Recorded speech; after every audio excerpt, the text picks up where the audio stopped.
Hi, it's April Snyder from Sweet Autumn Studio. Today I'm going to show you how to finish your rug. The method I'm using today is I'm using a couple things. That supplies you would need to get would be the cotton binding tape, and this is a little bit more than an inch wide. It comes in other different colors.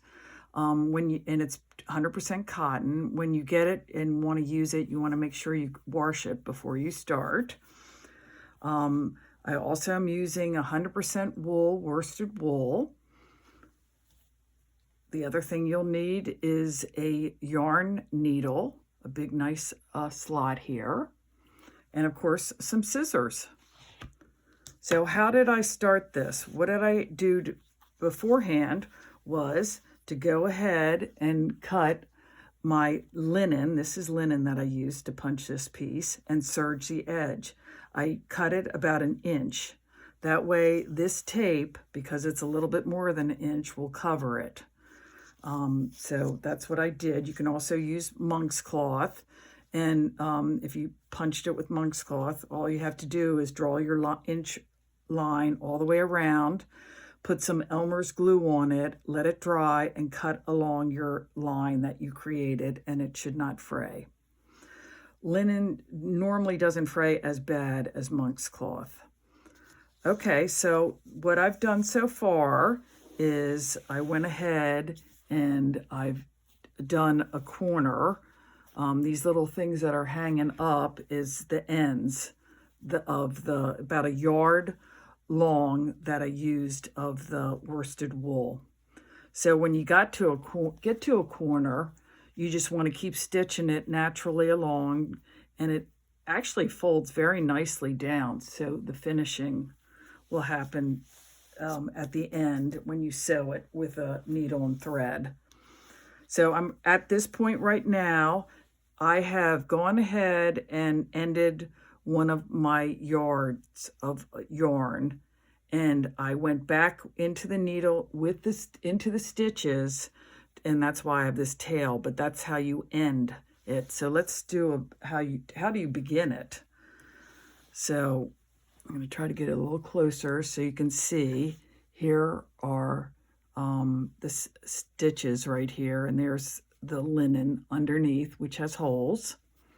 So I'm going to go ahead and go into the next hole and come back right up to the last stitch I made, bring it through, and I have another tail that I'm going to push it this way. And what we'll be doing is we're going to be hiding that tail. Keep going around. Go into the next hole, and it's about a 1/4 inch that I'm going in. Keep going around.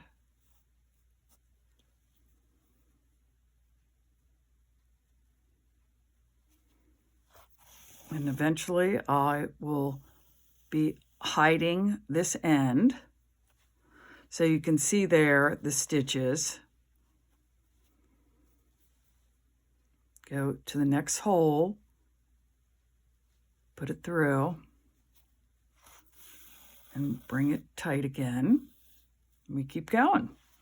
So I'll be continuing that all the way around till I am complete and finished. Now here's a piece that has a nice corner that I've stitched.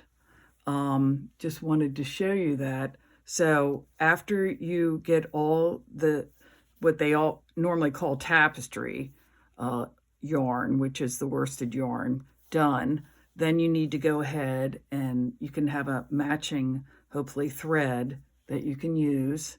And I went back and forth and stitched that and came down. And what happens at this point is I take my needle and go underneath and bring it up and go ahead and stitch more, whip stitch all the way around it. So it does make a really pretty, I think, finish on your rugs. This is obviously one that I did that was rug hooked versus this large one that I'm finishing up right now. which was for the punch. So I hope you enjoyed learning how to finish your rugs, and happy punching. Thank you.